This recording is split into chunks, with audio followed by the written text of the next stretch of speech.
reluctantly enforced the law because he strongly believed that mere laws could not change people's beliefs within their own hearts. And he was probably right. But he didn't, he just kind of reluctantly said, yeah, it's a law, it's our responsibility, but he didn't jump on the civil rights wagon by any stretch. Do you understand what I'm saying? But he really believed, he's probably right, that a mere law isn't going to change the feelings of these people within their own hearts concerning black people. Because people were very prejudiced. I can tell you from growing up in a prejudiced family. I'm just saying this because I'm not proud of this, but you got to take the fact that my dad grew up in a different time period. His famous saying, and he always used to say with a smile, two things I can't stand, prejudiced people and niggers. He used to say it all the time. But that's how people talked in those days. Your great-great-grandfathers may have said such a thing. I don't know. But I'm just saying it was a different time. And from this point on, we're going to spend some time learning about the civil rights movement and how it affects us all the way to today.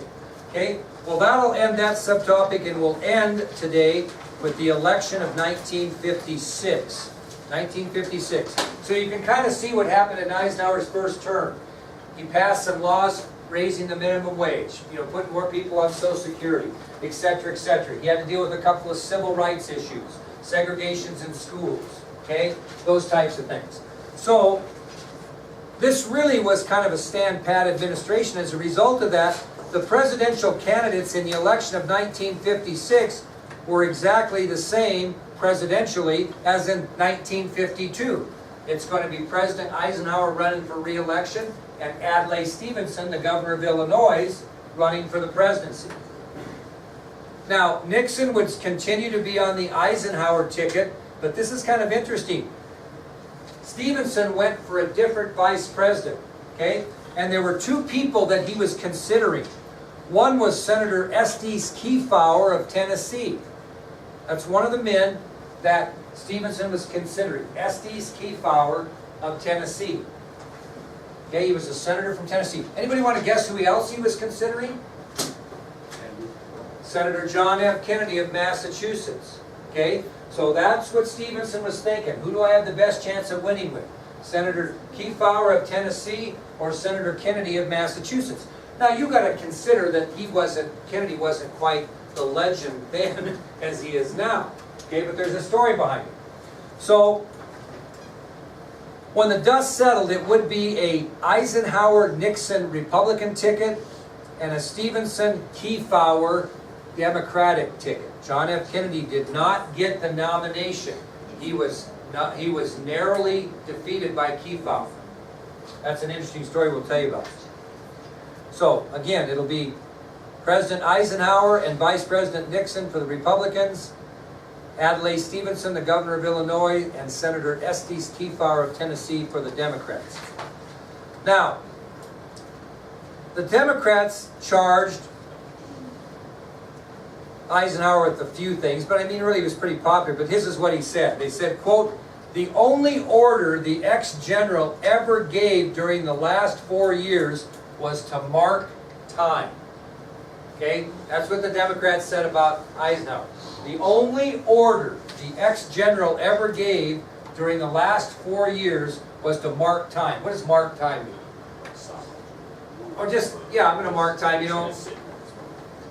I get out of work at 5 o'clock. I really don't have anything to do at 4:30. I'm just going to mark time. Just going to kind of lay around, do nothing, mark time, not get much done, not probably earn my salary for the last half hour. I'm going to mark time. Okay? Any of you guys mark time in here? Okay. Yeah, there you go.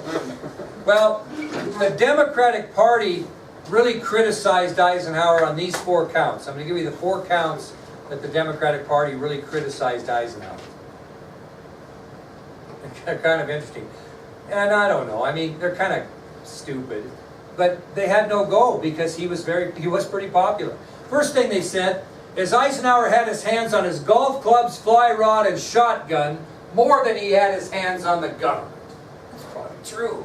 Because he had who doing his work for him? The cabinet, Congress. Yeah, Congress, he wanted Congress to do the policies, he wanted his cabinet to handle things unless it was important and come to me. So it's probably right.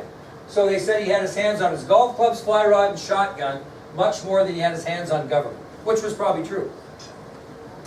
Another thing that they pointed out, which was probably absolutely true, was the Republican stand-patism the past 4 years. We talked about that. When you stand pat, you don't do anything really bad for the country, but you don't do anything really progressive for the country. So they claimed that the Republican administration was stand-patism, which is probably true, to be honest with you. Okay? The third thing they got after him about, because they couldn't find anything else, was his shaky health. He had suffered a mild heart attack while he was in office on September 24th of 1955, and so they hammered at his health. Well, God, he won't live another term. So they pointed out Eisenhower's shaky health. He had suffered a mild heart attack while in office on September 24th, 1955. And they couldn't find anything bad about Eisenhower than he golfed, fished, and shot his shotgun too much, that he was too stand-patism, and his health was shaky. So, what's that? Stand-patism? This means you don't do anything, it just means you don't do anything good or bad. You just stand in the middle, let things go. Okay? Like if you were coming into a school, and here's what you might do. If you were taking over the principalship of a high school and things were going pretty good, you just would stand pat. You wouldn't try to do anything to change things, and you wouldn't try to do anything to upset the way things go. You don't try to do too much, you don't go try, it's going good, we'll just kind of lay low. And that's what he did. So they couldn't get after Eisenhower, so what's the fourth thing they went after? The moral character of Nixon. Okay? The moral character of Nixon. So they questioned the moral character of Vice President Nixon, which was really unfounded, frankly. But they couldn't find anything bad about Eisenhower, so they went after Nixon. Okay, now I want to tell you a quick story here, and we'll quit on that, and we'll tell you about how it went. But let me tell you the John Kennedy, Estes Kefauver story. You know who went after John F. Kennedy to ensure that he would not get the vice presidential nomination? Oops, excuse me. Who do you think did? Who went after him? Not publicly, but in the background. Who went after John F. Kennedy to ensure that he did not win the vice presidential nomination in 1956? What? No? Hey, listen to this. This is important. The guy that went after him, his own father. His own father went behind back doors to ensure that his son did not win the Republican nomination for president in 1956. Why did he do that? He loved his son. He wanted his son to be successful. Why? He knew Stevenson was going to lose, and he did not want his son associated with the losing presidential election because he had bigger goals for him in 1960. So Joseph P. Kennedy Sr. actually campaigned in the back doors against his son to get the vice presidential nomination, so he did not get associated with the losing ticket. Because as you can figure out here, through history, it doesn't take a genius, Stevenson's going to get crushed again.